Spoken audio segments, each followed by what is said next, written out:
High বন্ধুরা, আমি শুভ্রা আবার চলে এসেছি নতুন এক গল্প নিয়ে। আজকের গল্প নারায়ণ গঙ্গোপাধ্যায়ের লেখা টোপ। সকালের একটা পার্সেল এসে পৌঁছেছে। খুলে দেখি একজোড়া জুতো। না, শত্রুপক্ষের কাজ নয়। একজোড়া পুরনো ছেঁড়া জুতো পাঠিয়ে আমার সঙ্গে রসিকতার চেষ্টাও করেনি কেউ। চমৎকার চকচকে বাঘের চামড়ার নতুন চটি, দেখলে চোখ জুড়িয়ে যায়। পায়ে দিতে লজ্জা বোধ হয় দস্তুর মতো, ইচ্ছে করে বিছানায় শুইয়ে রাখি। কিন্তু এক জোড়া পাঠালো কে? কোথাও অর্ডার দিয়েছিলাম বলে তো মনেও পড়ছে না। আর বন্ধুদের সব কটাকেই তো চিনি। বিনামূল্যে এমন একজোড়া জুতো পাঠাবার মতো দরাজ, মেজাজ এবং ট্যাঁক কারো আছে বলেও জানি না। তাহলে ব্যাপারটা কি? খুব আশ্চর্য হব কিনা ভাবছি, এমন সময় একখানা সবুজ রঙের কার্ড চোখে পড়ল। উইথ বেস্ট কমপ্লিমেন্টস অব রাজা বাহাদুর এন.আর. চৌধুরী, রামগঙ্গা এস্টেট। আর তখনই মনে পড়ে গেল, মনে পড়ল 8 মাস আগেকার এক আরণ্যক ইতিহাস, একটি বিচিত্র শিকার কাহিনী। রাজা বাহাদুরের সঙ্গে আলাপের ইতিহাসটা ঘোলাটে, সূত্রগুলো এলোমেলো। যতদূর মনে হয় আমার এক সহপাঠী তার এস্টেটে চাকরি করত। তারই যোগাযোগে রাজা বাহাদুরের এক জন্মবাসরে আমি একটি কাব্য সম্বর্ধনা জ্ঞাপন করেছিলাম। ঈশ্বরগুপ্তের অনুপ্রাস চুরি করে যে প্রশস্তি রচনা করেছিলাম তার একটা লাইন এই রকম: ত্রিভুবন প্রভাকর হে প্রভাকর, গুণবান মহিয়ান হে রাজেন্দ্রবর, ভূতলে অতুল কীর্তি রামচন্দ্র সম, অরাতি দমন ওহে তুমি নিরুপম। কাব্যচর্চার ফল লাভ হলো একেবারে নগদ নগদ। পড়েছি আকবরের সভাসদ আব্দুর রহিম খান হিন্দি কবি গঙ্গের 4 লাইন কবিতা শুনে 4 লক্ষ টাকা পুরস্কার দিয়েছিলেন। দেখলাম সে নবাবী মেজাজের ঐতিহ্যটা গুণবান মহিয়ান অরাতিদমন মহারাজ এখনো বজায় রেখেছেন। আমার মতো দিনাতি দিনের ওপরে রাজ দৃষ্টি পড়ল। তিনি আমাকে ডেকে পাঠালেন, প্রায় চা খাওয়াতে লাগলেন। তারপর সামান্য একটা উপলক্ষ করে দামি একটা সোনার হাতঘড়ি উপহার দিয়ে বসলেন এক সময়। সেই থেকে রাজা বাহাদুর সম্পর্কে অত্যন্ত কৃতজ্ঞ হয়ে আছি আমি। নিছক কবিতা মেলাবার জন্যে যে বিশেষণগুলো ব্যবহার করেছিলাম, এখন সেগুলোকেই মন প্রাণ দিয়ে বিশ্বাস করতে শুরু করেছি। রাজা বাহাদুরকে আমি শ্রদ্ধা করি, আর গুণগ্রাহী লোককে শ্রদ্ধা করাই তো স্বাভাবিক। বন্ধুরা বলে মেম সাহেব, কিন্তু আমি জানি ওটা নিছক গায়ের জ্বালা। আমার সৌভাগ্য, ওদের ঈর্ষা, তা আমি পরোয়া করি না। নৌকো বাঁধতে হলে বড় গাছ দেখে বাঁধাই ভালো, অন্তত ছোটোখাটো ঝড়ঝাপটার আঘাতে সম্পূর্ণ নিরানন্দ। তাই মাস 8 আগে রাজা বাহাদুর যখন শিকারে তার সহযাত্রী হওয়ার জন্য আমাকে নিমন্ত্রণ জানালেন, তখন তা আমি ঠেলতে পারলাম না। কলকাতার সমস্ত কাজকর্ম ফেলে ঊর্ধ্বশ্বাসে বেরিয়ে পড়া গেল। তাছাড়া গোড়া সৈন্যদের মাঝে মাঝে রাইফেল উঁচিয়ে শকুন মারতে দেখা ছাড়া শিকার সম্বন্ধে কোনো স্পষ্ট ধারণাই নেই আমার। সেদিক থেকেও মনের ভেতরে গভীর এবং নিবিড় একটা প্রলোভন ছিল। জঙ্গলের ভেতরে ছোট একটা রেল লাইনে আরও ছোট একটা স্টেশনে গাড়ি থামল। নামবার সঙ্গে সঙ্গে সোনালি তকমাটা চকচকে পোশাক পরা আর্দালি এসে সেলাম দিল আমাকে। বলল, হুজুর চলুন। স্টেশনের বাইরে মেটে রাস্তায় দেখি মস্ত একখানা গাড়ি, যার পুরো নাম রোলস রয়েস, সংক্ষেপে যাকে বলে রোজ। তা রোজই বটে। মাটিতে চলল না রাজহাঁসের মতো হাওয়ায় ভেসে গেল সেটা ঠিক ঠাওর করে উঠতে পারলাম না। চামড়ার খটখটে গদি নয়, লাল মখমলের কুশন। হেলান দিতে সংকোচ হয়, পাছে মাথার সস্তার নারকেল তেলের দাগ ধরে যায়।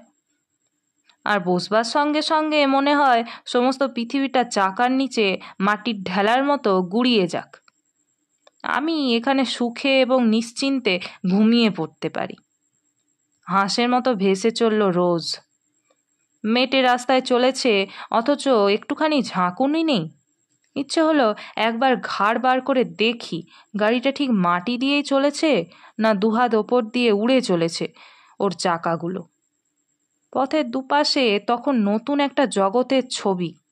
সবুজ শালবনের আড়ালে আড়ালে চা বাগানের বিস্তার, চকচকে উজ্জ্বল পাতায় শান্ত শ্যামল সমুদ্র, দূরে আকাশে গায়ে কালো পাহাড়ের রেখা। ক্রমশ চা বাগান শেষ হয়ে এলো।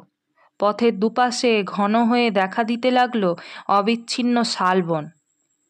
একজন আর্দালি জানালো, হুজুর, ফরেস্ট এসে পড়েছে। ফরেস্টই বটে। পথের ওপর থেকে সূর্যের আলো সরে গেছে, এখন শুধু শান্ত আর বিষণ্ণ ছায়া। রাত্রির শিশির এখনো ভিজিয়ে রেখেছে পথটাকে।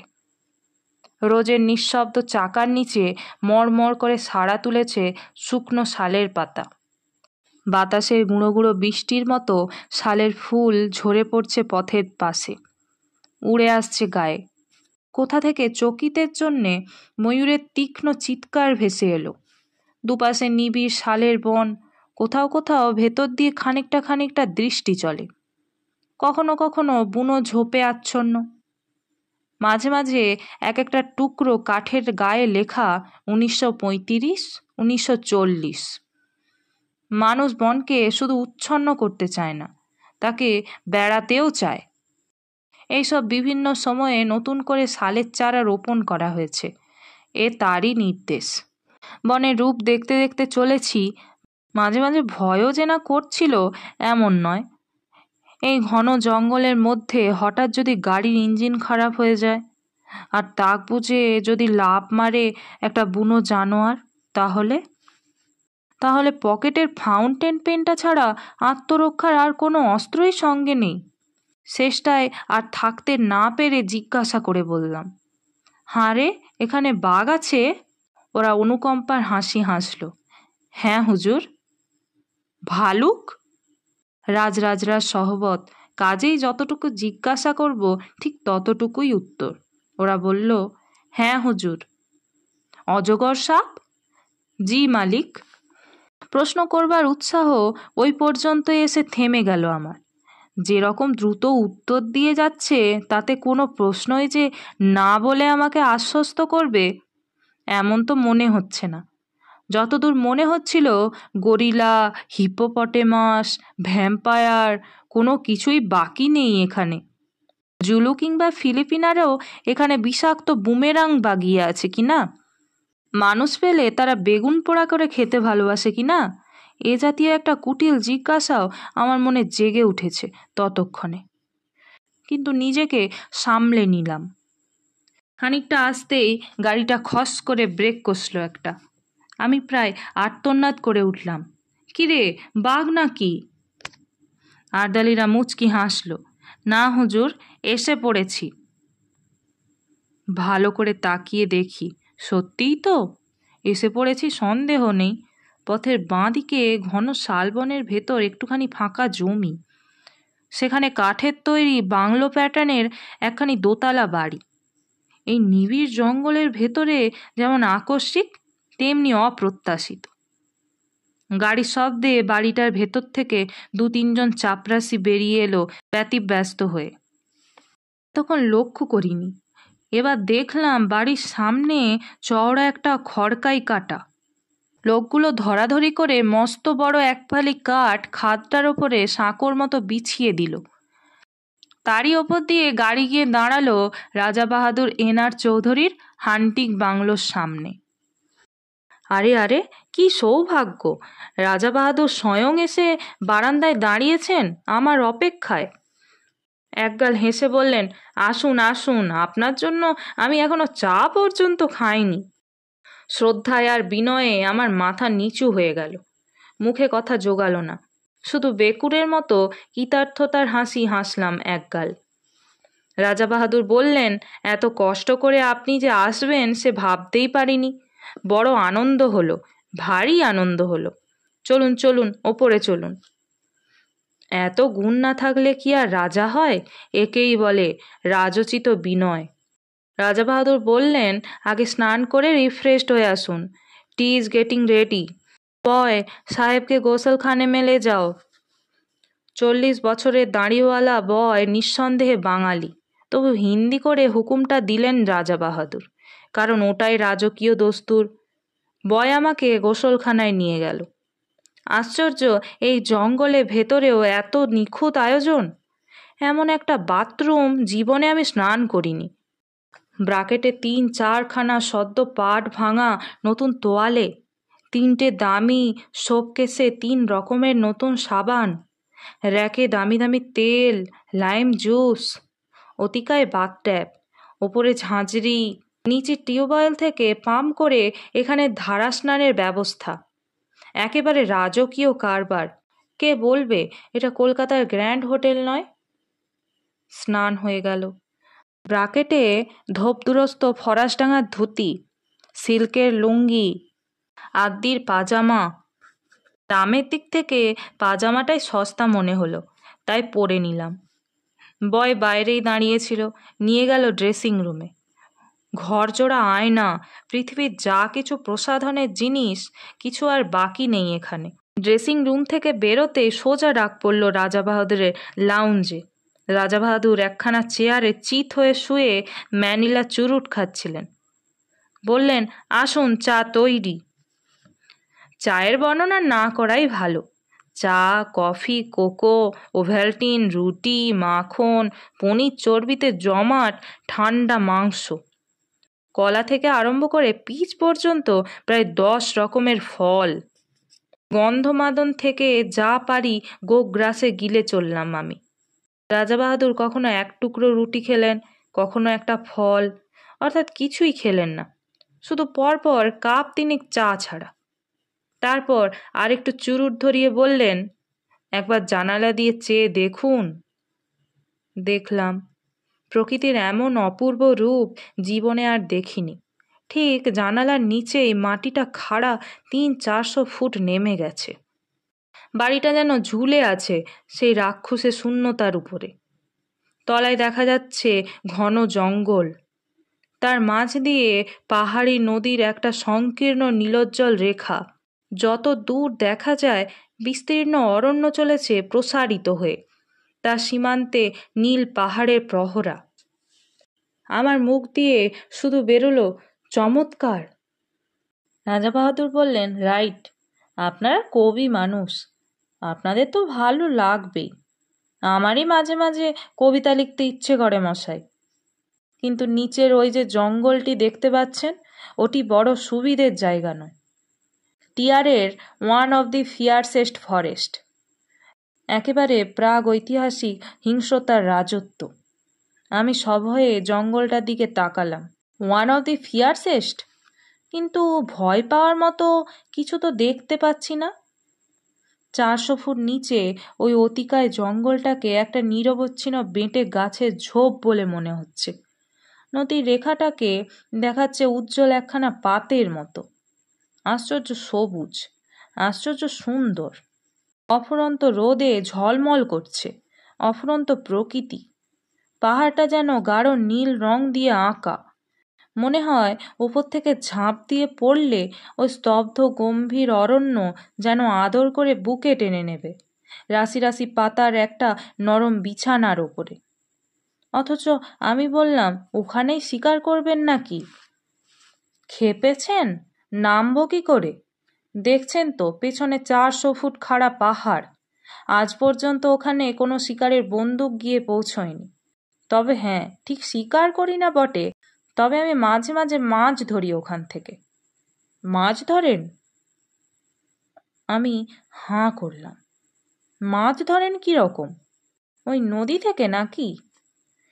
সেটা ক্রমশ প্রকাশ্য, দরকার হলে পরে দেখতে পাবেন। রাজা বাহাদুর রহস্যময়ভাবে মুখ টিপে হাসলেন। আপাতত শিকারের আয়োজন করা যাক, কিছু না জুটলে মাছের চেষ্টাই করা যাবে। তবে ভালো টোপ ছাড়া আমার পছন্দ হয় না, তাতে অনেক হাঙ্গামা। কিছু বুঝতে পারছি না। রাজা বাহাদুর জবাব দিলেন না, শুধু হাসলেন। তারপর ম্যানিলা চুরুটের খানিকটা সুগন্ধি ধোঁয়া ছড়িয়ে বললেন, আপনি রাইফেল ছুটতে জানেন? বুঝলাম, কথাটাকে চাপা দিতে চাইছেন। সঙ্গে সঙ্গে জিহাকে দমন করে ফেললাম আমি। এরপরে আর কিছু জিজ্ঞাসা করাটা সঙ্গত হবে না, শোভনও নয়। সেটা কোর্ট ম্যানারের বিরোধী। রাজাবাহাদুর আবার বললেন, রাইফেল ছুঁড়তে পারেন? বললাম, ছোটবেলায় ইয়ারগান ছুঁড়েছি। রাজাবাহাদুর হেসে উঠলেন, তা বটে, আপনারা কবি মানুষ, ওসব অস্ত্রশস্ত্রের ব্যাপার আপনাদের মানায় না। আমি অবশ্য 12 বছর বয়সে রাইফেল হাতে তুলে নিয়েছিলাম। আপনি চেষ্টা করে দেখুন না, কিছু শক্ত ব্যাপার নয়। উঠে দাঁড়ালেন রাজাবাহাদুর, ঘরের একদিকে এগিয়ে গেলেন। তাকে অনুসরণ করে আমি দেখলাম এ শুধু লাউঞ্জ নয়, রীতিমতো একটা ন্যাচারাল মিউজিয়াম এবং অস্ত্রাগার। খাওয়ার টেবিলে নিমগ্ন ছিলাম বসে, এতক্ষণ দেখতে পাইনি, নইলে এর আগেই চোখ পড়া উচিত ছিল। চারিদিকে সারি সারি নানা আকারের আগ্নেয়াস্ত্র, গোটা চারেক রাইফেল, ছোট বড় নানা রকম চেহারা। একটা হুকের সঙ্গে খাপে আঁটা একজোড়া রিভলভার ঝুলছে, তার পাশেই দুলছে খোলা একখানা লম্বা শেফিল্ডের তলোয়ার। সূর্যের আলোর মতোই তার ফলার নিষ্কলঙ্ক রং। মোটা চামড়ার বেল্টে চকচকে পেতলের কার্তুজ, রাইফেলের, রিভলভারের। জমিদার খাপে খানতিনেক নেপালি ভোজালি, আর দেয়ালের গায়ে হরিণের মাথা, ভালুকের মুখ, নানা রকমের চামড়া, বাঘের, সাপের, হরিণের, গোসাপের। একটা টেবিলে অতিকায় হাতির মাথা, দুটো বড় বড় দাঁত এগিয়ে আছে সামনের দিকে। বুঝলাম এরা রাজাবাহাদুরের বীরকীর্তির নিদর্শন। ছোট একটা রাইফেল তুলে নিয়ে রাজাবাহাদুর বললেন, এটা লাইট জিনিস, তবে ভালো রিপিটার, অনায়াসে বড় বড় জানোয়ার ঘায়েল করতে পারেন। আমার কাছে সবই সমান, লাইট রিপিটার যা, হাউইটজার কামানাও তাই। তবু সৌজন্য রক্ষার জন্য বলতে হলো, বাহ, তবে তো চমৎকার জিনিস। রাজাবাহাদুর রাইফেলটা বাড়িয়ে দিলেন আমার দিকে। তাহলে চেষ্টা করুন, লোড করাই আছে, ছুঁড়ুন ওই জানালা দিয়ে। আমি সভয়ে 3 পা পিছিয়ে গেলাম। জীবনে বেকুবি অনেক করেছি, কিন্তু তার পরিমাণটা আর বাড়াতে প্রস্তুত নই। যুদ্ধফেরত এক বন্ধুর মুখে তার রাইফেল ছোঁড়ার প্রথম অভিজ্ঞতা শুনেছিলাম। পড়ে গিয়ে পা ভেঙে নাকি তাকে 1 মাস বিছানায় পড়ে থাকতে হয়েছিল। নিজেকে যতদূর জানি, আমার ফাঁড়া শুধু পা ভাঙার ওপর দিয়েই কাটবে বলে মনে হয় না। বললাম, ওটা এখন থাক, পরে হবে না হয়। রাজাবাহাদুর মৃদু কৌতুকের হাসি হাসলেন। বললেন, এখন ভয় পাচ্ছেন, কিন্তু একবার ধরতে শিখলে আর ছাড়তে চাইবেন না। হাতে থাকলে বুঝবেন কত বড় শক্তিমান আপনি। You can easily face all the rascals of of হঠাৎ তার চোখ চকচক করে উঠল। মৃদু হাসিটা মিলিয়ে গিয়ে শক্ত হয়ে উঠল মুখের পেশিগুলো। And rival! মুহূর্তে বুকের রক্ত হিম হয়ে গেল আমার। রাজা বাহাদুরের দুচোখে বন্য হিংসা। রাইফেলটা এমন শক্ত মুঠিয়ে বাগিয়ে ধরেছেন যেন সামনে কাউকে গুলি করার জন্য তৈরি হচ্ছেন তিনি। উত্তেজনায় ঝোঁকে আমাকেই যদি লক্ষ্যভেদ করে বসেন, তাহলে? আতঙ্ক দেয়ালে ঠেস দিয়ে দাঁড়িয়ে গেলাম আমি। কিন্তু ততক্ষণে মেঘ কেটে গেছে। রাজার মেজাজ।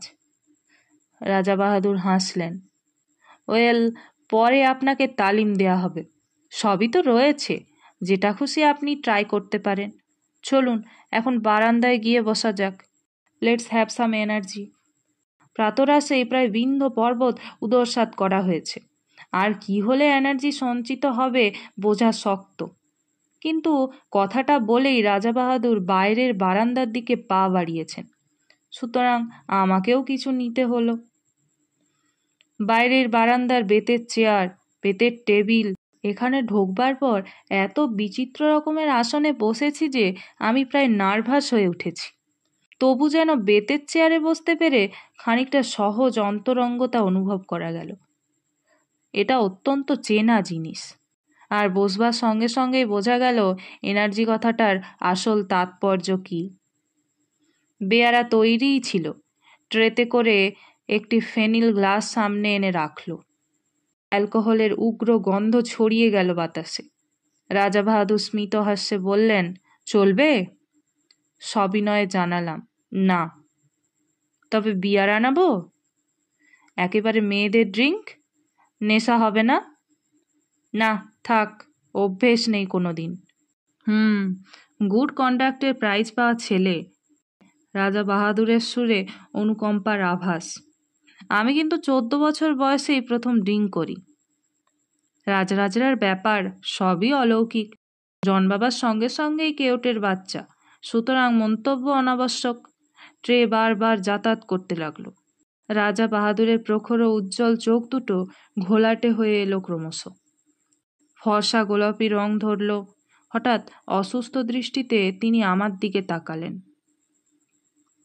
আচ্ছা, বলতে পারেন আপনি রাজা নন কেন?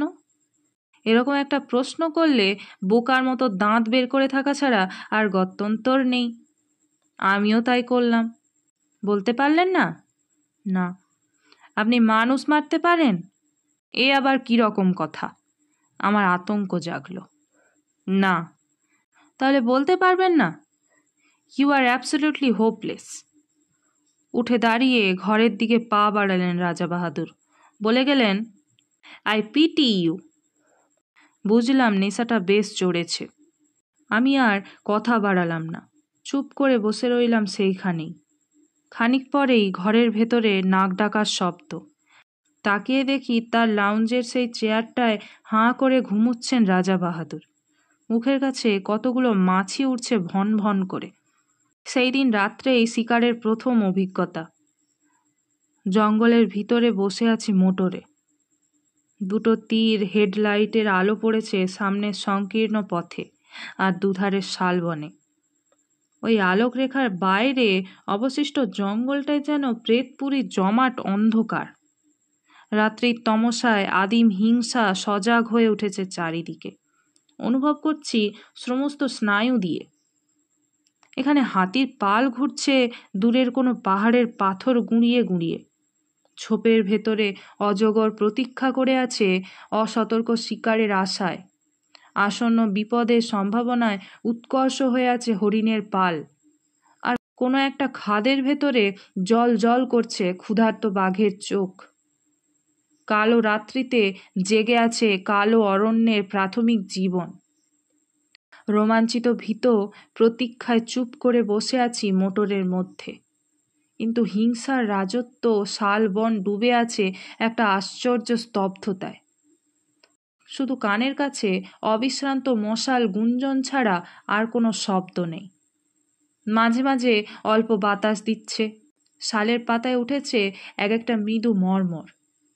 আর কখনো কখনো ডাকছে বনমুরগি, ঘুমের মধ্যে পাখা ঝাপটাচ্ছে ময়ূর।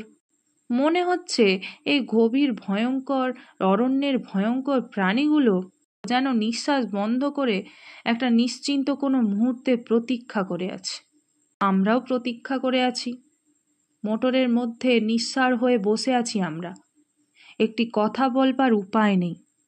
রাইফেলের একটা চকচকে নল ইঞ্জিনের ওপরে বাড়িয়ে দিয়ে শিকারী বাঘের মতোই তাকিয়ে আছেন রাজা বাহাদুর। চোখ দুটো উদগ্র প্রখর হয়ে আছে হেডলাইটের তীব্র আলোক রেখাটার দিকে। একটা জানোয়ার ওই রেখাটা পেরোবার দুঃসাহস করলেই রাইফেল গর্জন করে উঠবে। কিন্তু জঙ্গলে সেই আশ্চর্য স্তব্ধতা। অরণ্য যেন আজ রাত্রে বিশ্রাম করেছে। একটি রাত্রের জন্য ক্লান্ত হয়ে জানোয়ারগুলো ঘুমিয়ে পড়েছে খাদ্যের ভেতরে। ঝোপের আড়ালে কেটে চলেছে মন্থর সময়। রাজা বাহাদুরের হাতের রেডিয়াম ডায়াল ঘড়িটা একটা সবুজ চোখের মতো জ্বলছে। রাত 1:30 পেরিয়ে গেছে। ক্রমশ উসখুস করছে উৎকর্ণ রাজা বাহাদুর। না, হোপলেস। আজ আর পাওয়া যাবে না। বহু দূর থেকে একটা তীক্ষ্ণ গম্ভীর শব্দ, হাতির ডাক, ময়ূরের পাখা ঝাপটানি চলছে মাঝে মাঝে। এক ফাঁকে একটা পেঁচা চেঁচিয়ে উঠল। রাত্রি ঘোষণা করে গেল শেয়ালের দল। কিন্তু কোথায় বাঘ, কোথায় বা ভালুক? অন্ধকার বনের মধ্যে দ্রুত কতগুলো খুরের আওয়াজ। পালিয়ে গেল হরিণের পাল। কিন্তু কোনো ছায়া পড়ছে না আলোকবৃত্তের ভেতরে। মশার কামড় যেন অসহ্য হয়ে উঠছে। বৃথাই গেল রাতটা। রাজা বাহাদুরের কণ্ঠস্বরে পৃথিবীর সমস্ত বিরক্তি ভেঙে পড়ল। ডেভিল লাক! সিটের পাশ থেকে একটা ফ্লাক্স তুলে নিয়ে ঢক ঢক করে ঢাললেন গলাতে। ছড়িয়ে পড়ল হুইস্কির উগ্র কটু গন্ধ। Thank heavens! রাজা বাহাদুর হঠাৎ নড়ে বসলেন চকিত হয়ে। নক্ষত্র বেগে হাতটা চলে গেল রাইফেলের ট্রিগারে। শিকার এসে পড়েছে। আমিও দেখলাম বহুদূরে আলোর রেখাটার ভেতরে কি একটা জানোয়ার স্থির হয়ে দাঁড়িয়ে আছে। এমন একটা জোরালো আলো চোখে পড়াতে কেমন দিশেহারাও হয়ে গেছে। তাকিয়ে আছে এই দিকেই। দুটো জোনাকির বিন্দুর মতো চিকচিক করছে তার চোখ। ড্রাইভার বললে, হায় না! ড্যাম!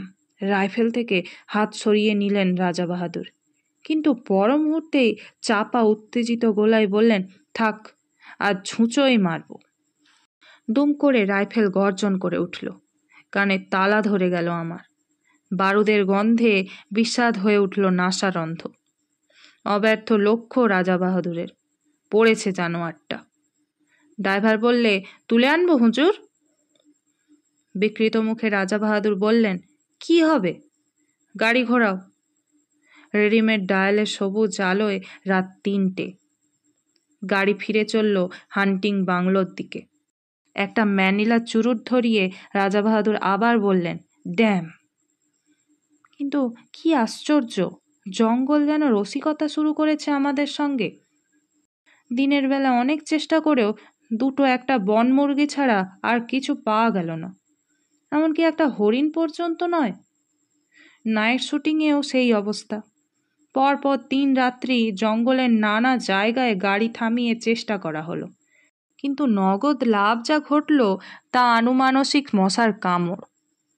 জঙ্গলে হিংস্র জন্তু সাক্ষাৎ মিলল না বটে, কিন্তু মশাগুলোকে চিনতে পারা গেল।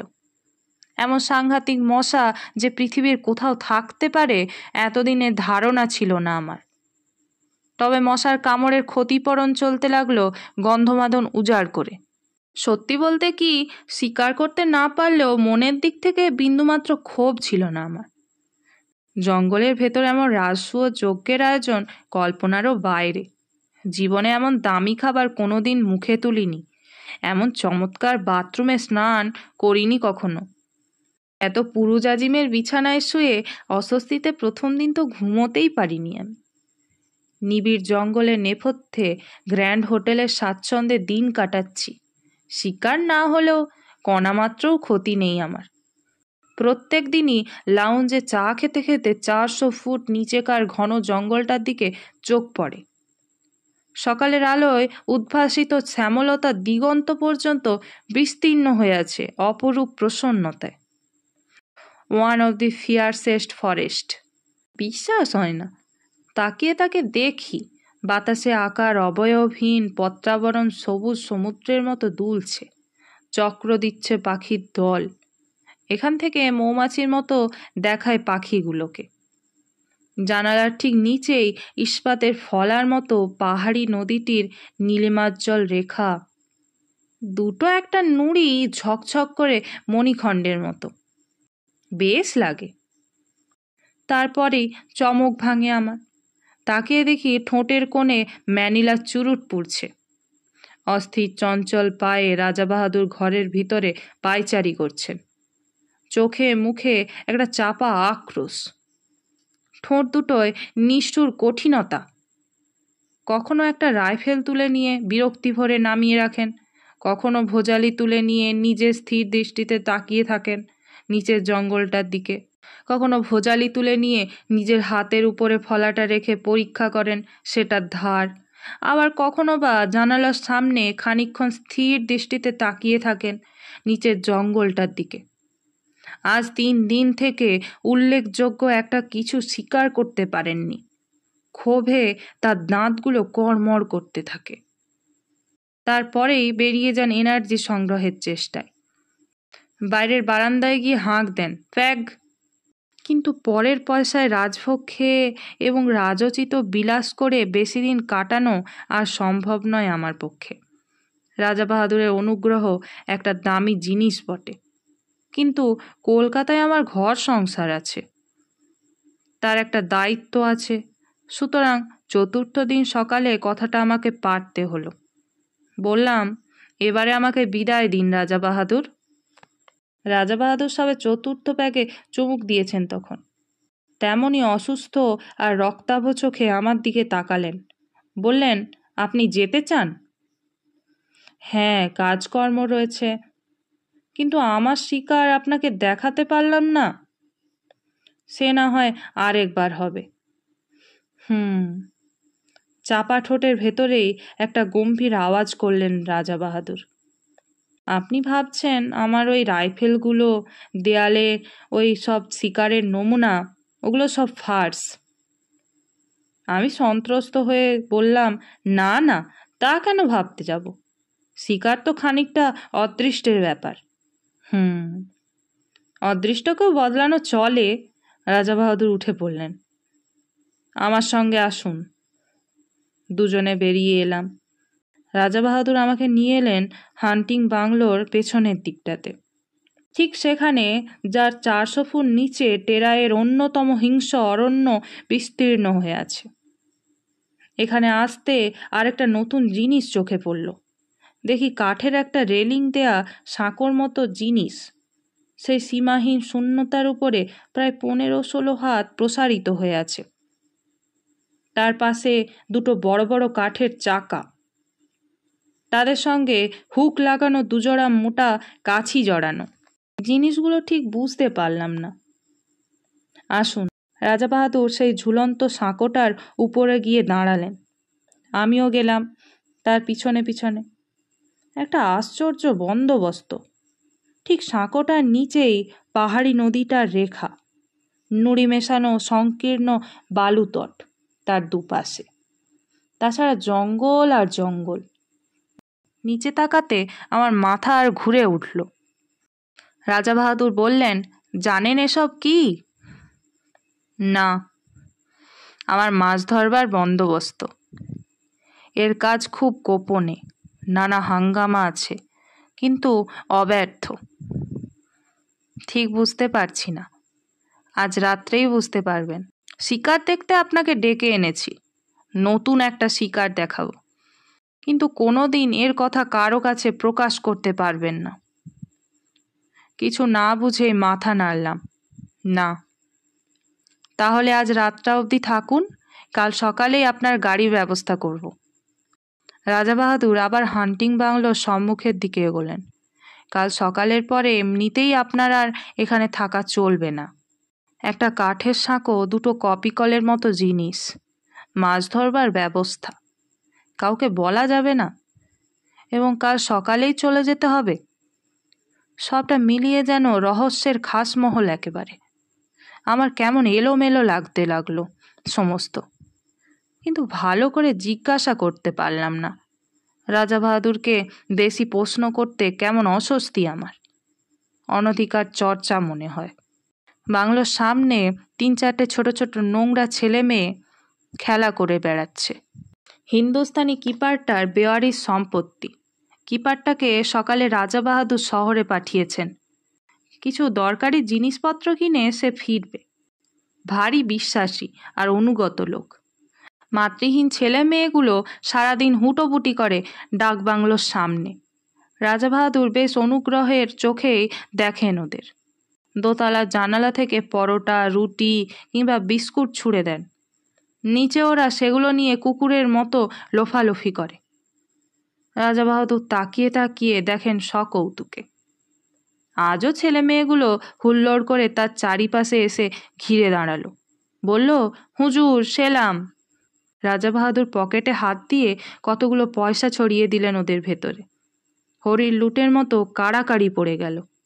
বেশ ছেলে মেয়েগুলি, 2 থেকে 8 বছর পর্যন্ত বয়স। আমার ভারী ভালো লাগে ওদের। আরণ্যক জগতের শাল শিশুদের মতো সতেজ আর জীবন্ত প্রকৃতির ভেতর থেকে প্রাণ আহরণ করে যেন বড় হয়ে উঠেছে।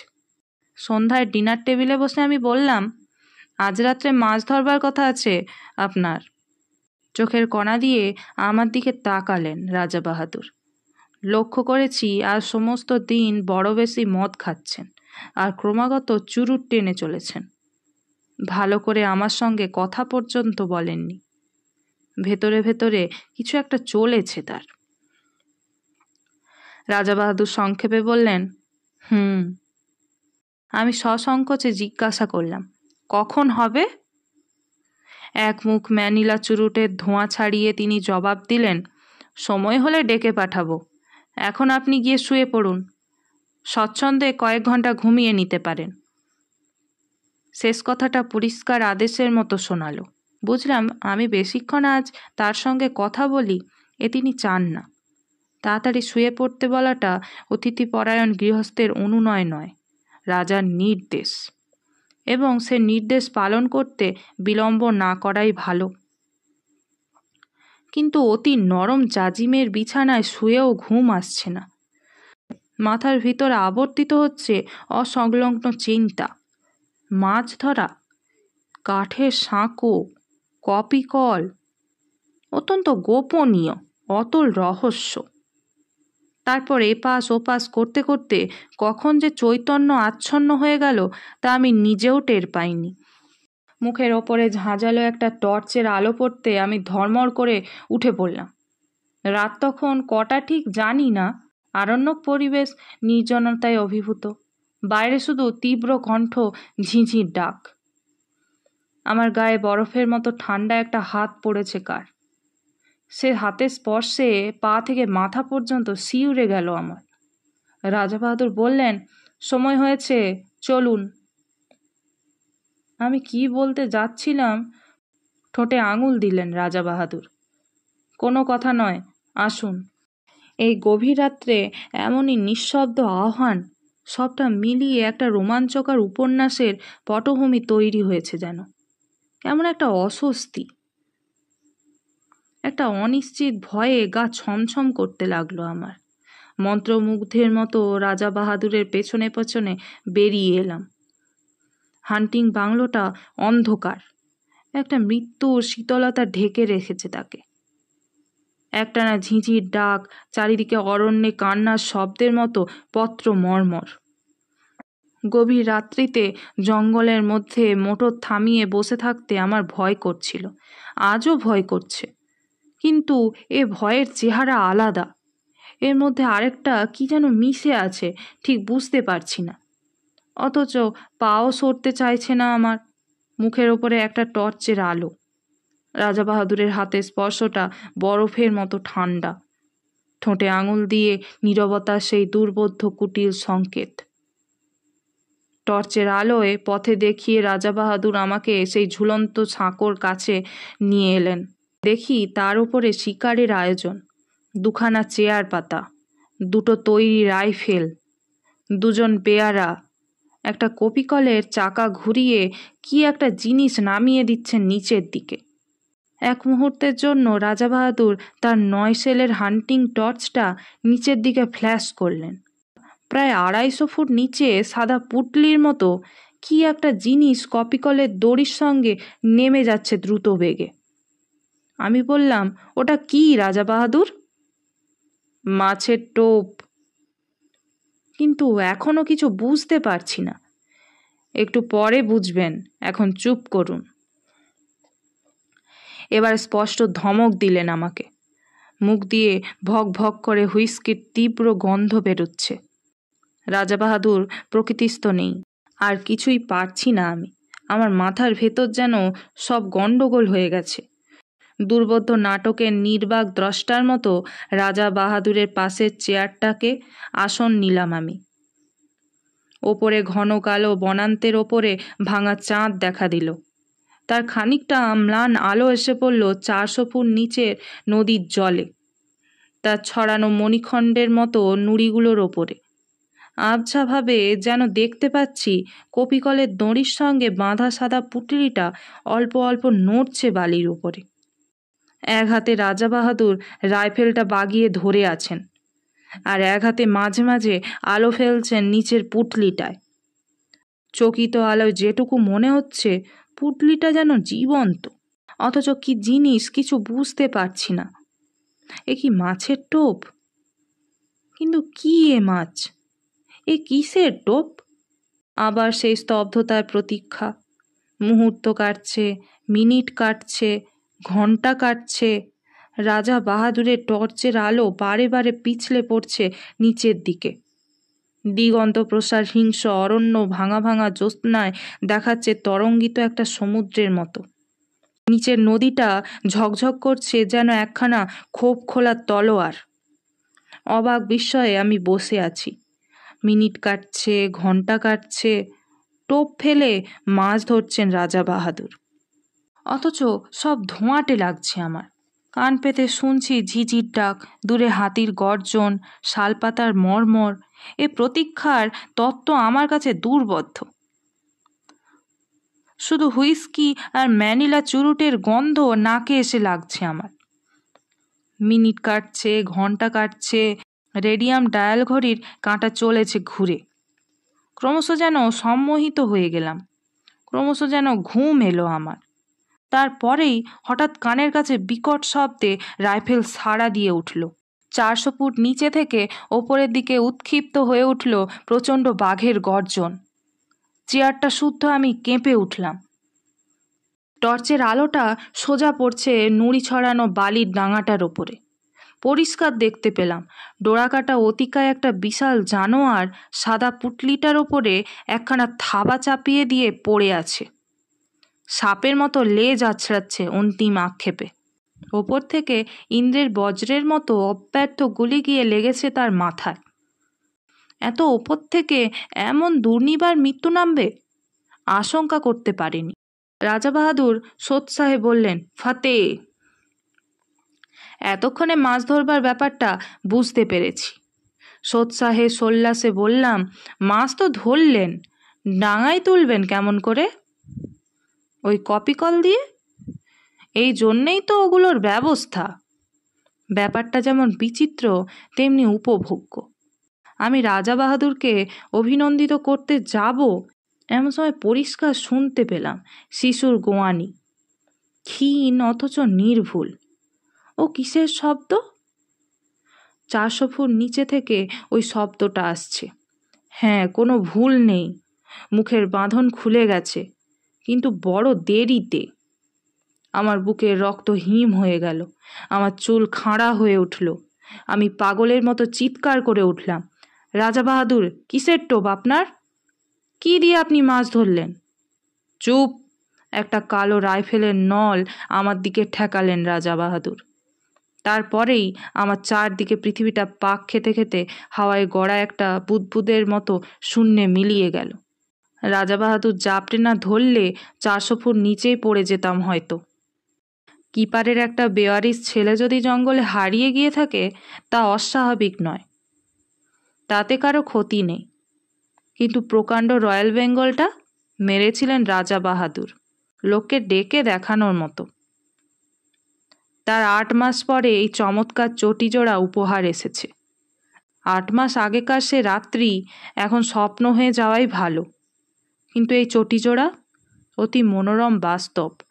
পায়ে দিয়ে একবার হেঁটে দেখলাম, যেমন নরম তেমনি আরাম। আজকের গল্প এখানেই শেষ। কেমন লাগলো অবশ্যই জানিও। ভালো লাগলে একটা লাইক করো, আর প্লিজ আমার চ্যানেলটিকে সাবস্ক্রাইব করে নিও। সবাই ভালো থেকো, সুস্থ থেকো। আজ আসি। Thank you.